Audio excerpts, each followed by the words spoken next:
We got a STIHL BG86 leaf blower, and we're just going to go over how to diagnose different leaf blower symptoms. I'm going to show you how it's running and then what we're going to do to fix it and different ways to check to see what is wrong with it.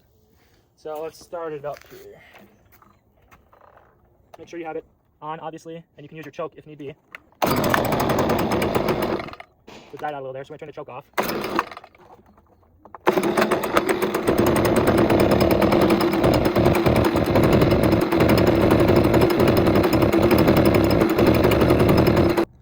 The first three things to check when you're having an issue is obviously you need air for an engine to run, air, you need fuel, and you also need spark.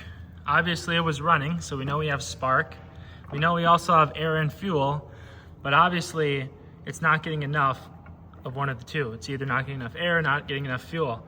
I think it's probably not getting enough fuel because as you saw us turn up the choke while it was running, while I had the trigger fully on and turn up the choke, it started to idle higher. So when I got less air and more fuel, basically is what turning up the choke does, it started to idle up higher. So basically I think we're not getting fuel.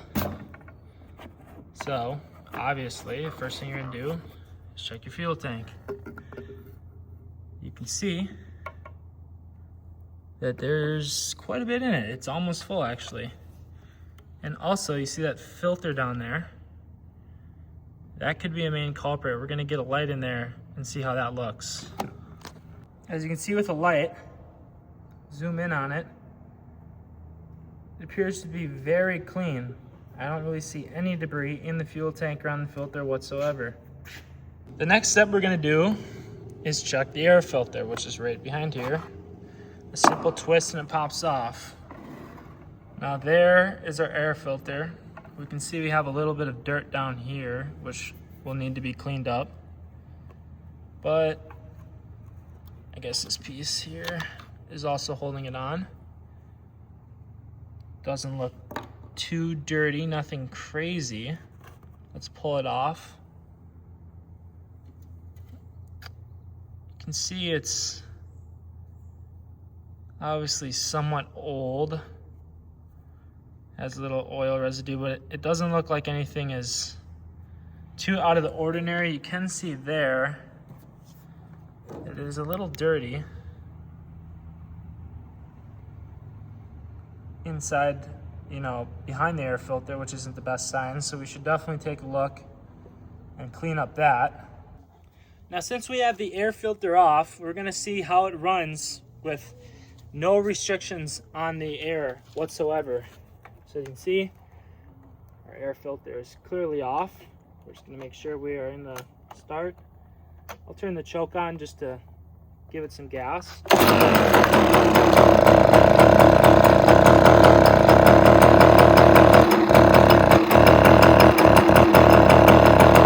So after testing that, knowing we have some decent fuel and air is clearly not our issue, since before we start taking apart, going to the carburetor will be the next step and seeing how the fuel flow is going through there, because obviously it possibly could be limiting. We're gonna just double check and check our spark, since that's very easy to do with the pull cord still attached to the engine. So let's do that quick. You just pop this guy right off, and if you go to Harbor Freight or maybe a local Fleet Farm or hardware store, they'll have a spark plug tester, which probably only costs about $5 to $10.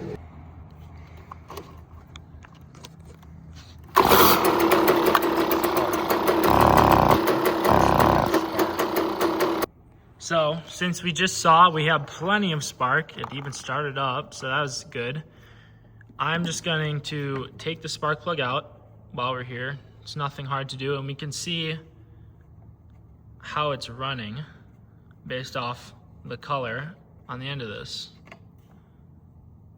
And that's actually, well, we can see it's dark, and it's wet as well, so it's definitely getting some fuel.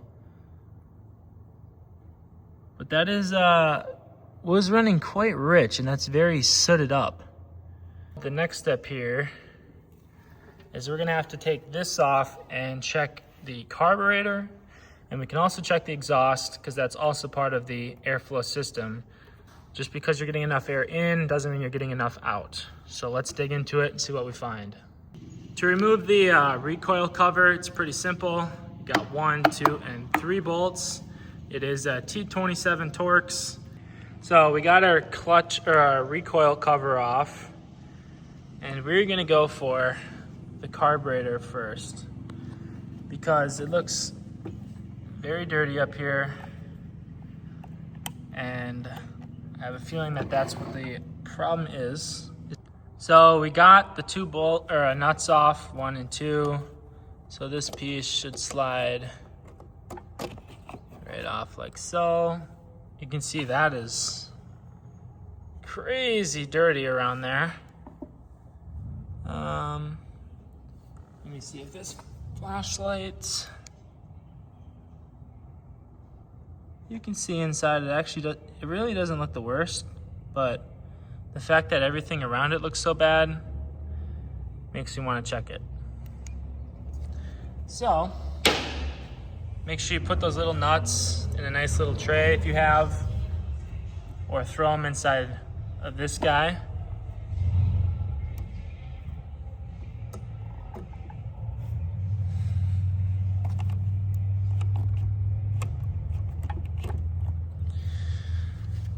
So before you gotta take the carb off, you have to take this handle piece off. We got 1, 2, 3, 4, the same Torx bolts, or Torx head we've been using.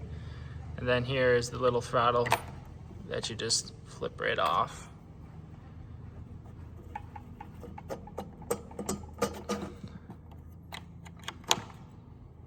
There, that guy comes off.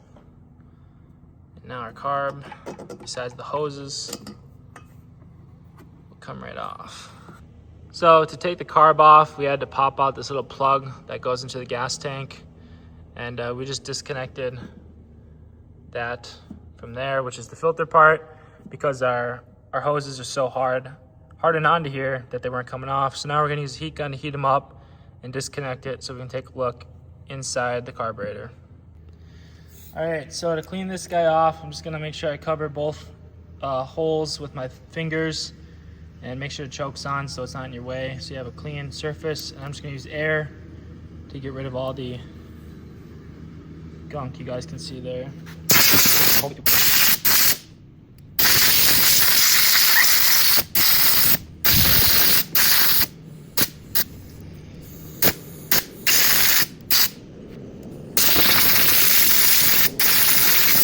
Taking the bowl off the carburetor.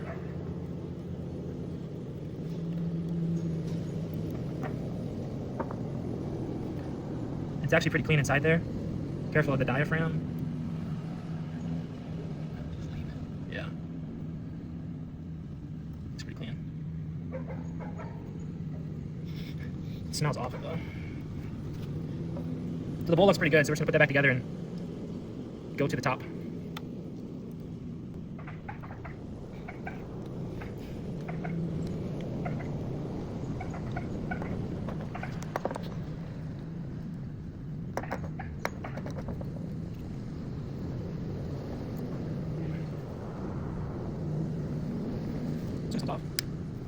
So we're actually in the bowl.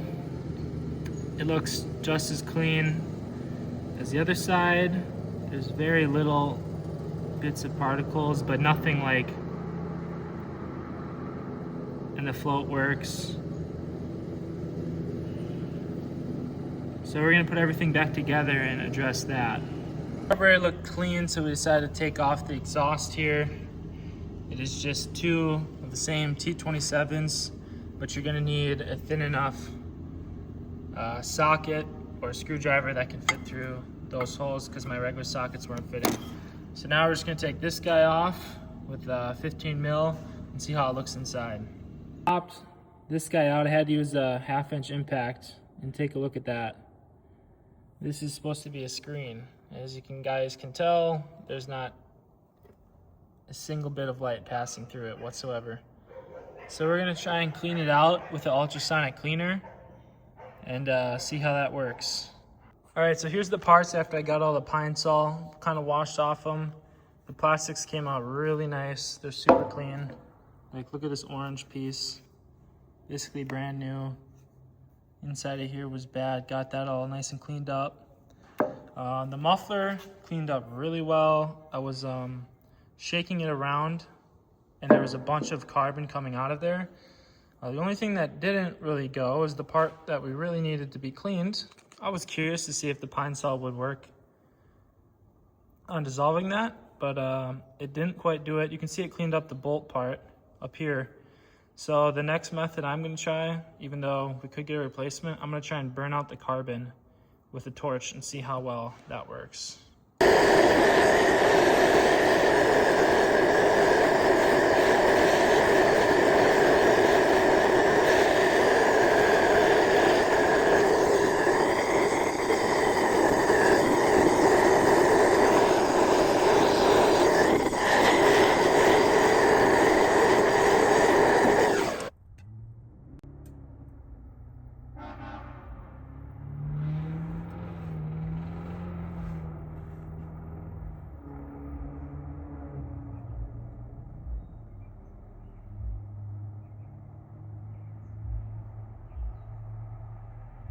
It's hard to see on camera here, but you can see it's very cleaned out now.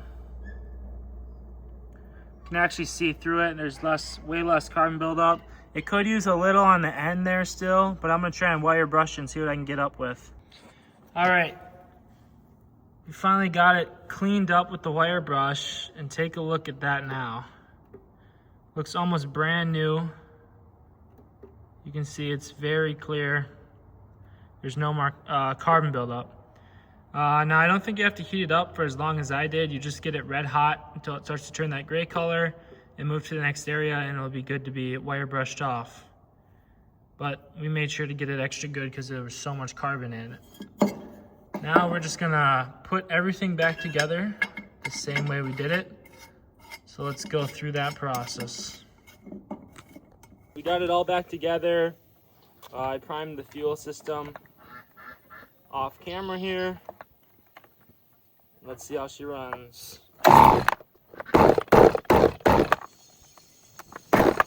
Give it a couple more pumps.